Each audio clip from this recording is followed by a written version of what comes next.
Hey everybody, so I just wanted to get on here and say that we're really close, and I wanted to encourage you guys to keep the faith and just know that God is coming soon, the rapture is going to be happening soon, and that we are living in the end times. I know no one knows the day or hour, but God does say that we can watch for the signs of the times. Inside Luke 21:7 through 36 roughly, I'll read a little bit of those scriptures, not all of it, but it says, when the disciples had asked God about those times, when shall these things happen? What are the signs when these things shall come to pass? Jesus answered, and he said, take heed that ye be not deceived, for many shall come in my name, saying, I am the Christ, and the time draweth near, go ye not therefore after them. But when ye shall hear of wars and rumors of wars and commotions, be not terrified, for these things must first come to pass, but the end is not by and by. And he said unto them, nation shall rise against nation, and kingdom against kingdom. That could be translated also in ethnicity versus ethnicity. And great earthquakes shall be in divers places, and famines and pestilences, and fearful sights and great signs shall there be from heaven. But before all these, they shall lay their hands on you and persecute you, delivering you up to the synagogues and into the prisons, being brought before kings and rulers for my name's sake, and it shall turn to you as a testimony. I'm going to skip some of this verse, but it's all basically saying the terrible things that's going to happen in the end times and what to do with Israel, to flee into the mountains and stuff like that. But it says that men's hearts failing them for fear and for looking after those things which are coming on the earth, for the powers of heaven shall be shaken. And then shall they see the Son of Man coming in a cloud with power and great glory. And when these things begin to come to pass, then look up and lift up your heads, for your redemption draweth nigh. And he spoke to them a parable, behold the fig tree, and all the trees.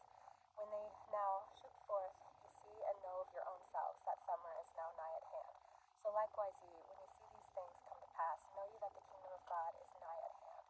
Verily I say unto you, this generation shall not pass away till all be fulfilled. Heaven and earth shall pass away, but my words shall not pass away.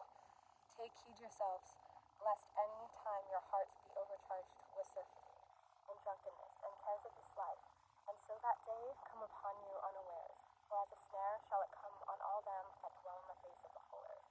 Watch ye therefore, and pray always, that ye may be accounted worthy to escape all these things that shall come to pass, and to stand before the Son of Man. And what he means by counting yourself worthy to escape all these things that shall come to pass is the rapture, which it's not a salvational issue. Many Christians are pre-trib, post-trib, mid-trib. Again, no one knows the day and hour of when the rapture is actually going to take place, but that is a promise that God gives us, that he's going to take some of us into the rapture. And I saw a video about the Simpsons predictions, and one of them that they've predicted for 2025, whether it'll happen in 2025 or in the future, is the rapture. And I'm not saying the Simpsons is like trustworthy as the Bible or anything like that, but it's uncanny at how many of these predictions are so detailed and accurate. It's like, how did you actually know that? Or like, what's the coincidences of so many predictions?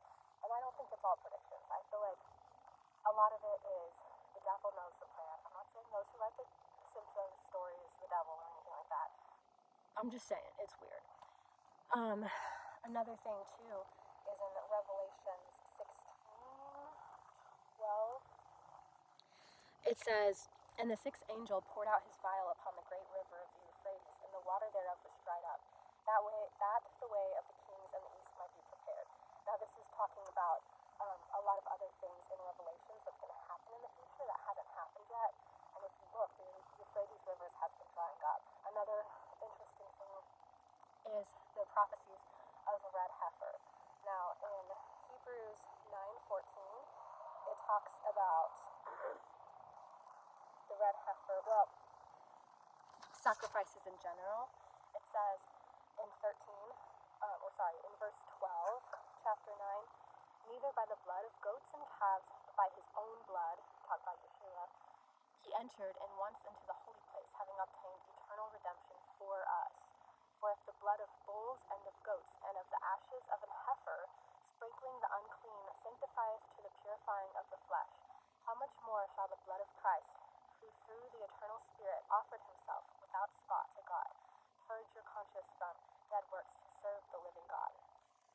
And then I highly recommend reading all of Hebrews. It has a bunch of encouragement about the promise of the new covenant. And I wanted to bring up the heifers because for 2,000 years there was no heifers, no like perfect, unblemished, pure red heifers. And like to be a perfect red heifer that qualifies to be able to be the sacrifice and to be turned to ashes to help purify biblically the temple, which is a temple sacrifice.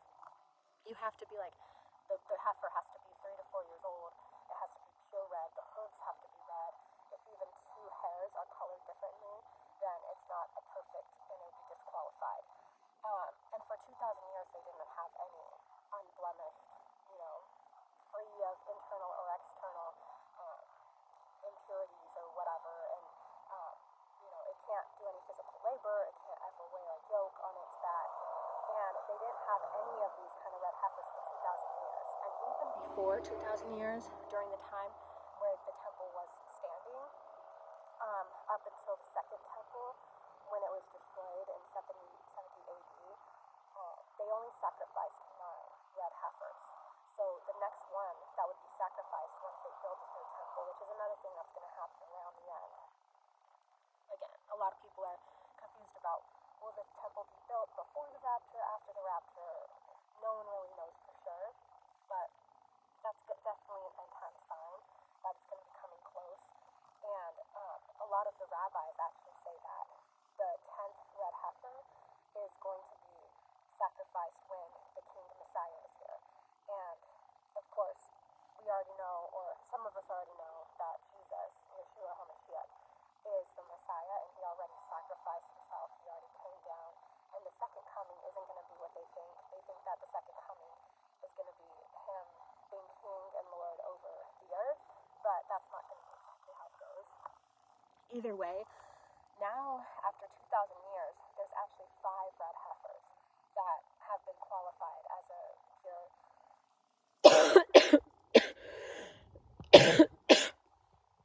sorry, I'm sick. Unblemished red heifer.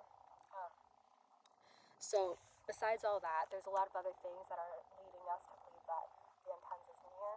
They have everything. Obviously, they don't have the location for the third temple, but they have 500 young Jewish men trained. They've got the priestly garments ready.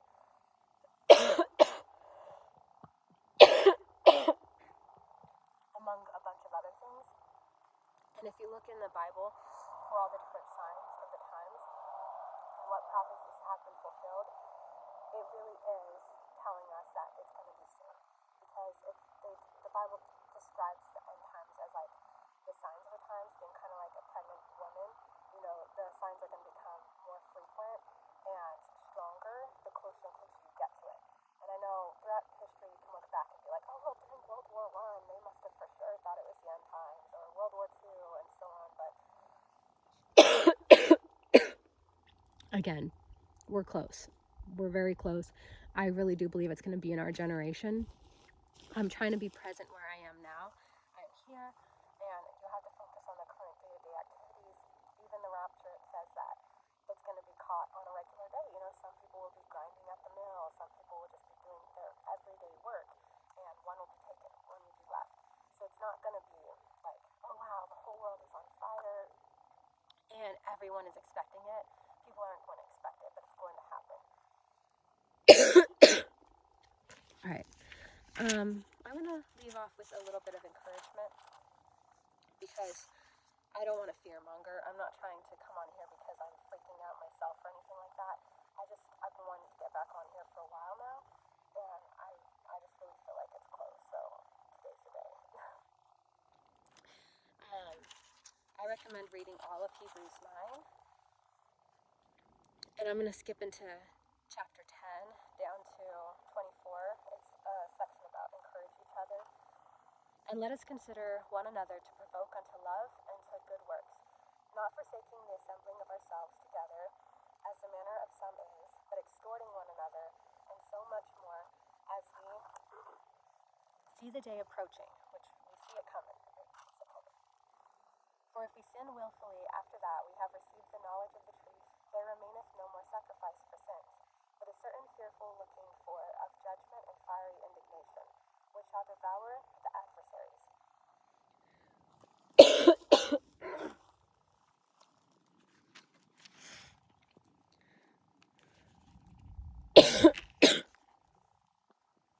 I'm losing my voice.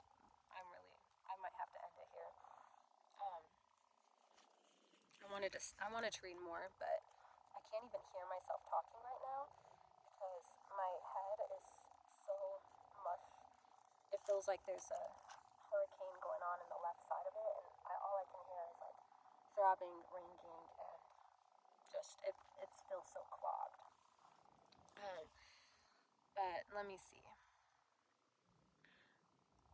Be patient, therefore, brethren, unto the coming of the Lord.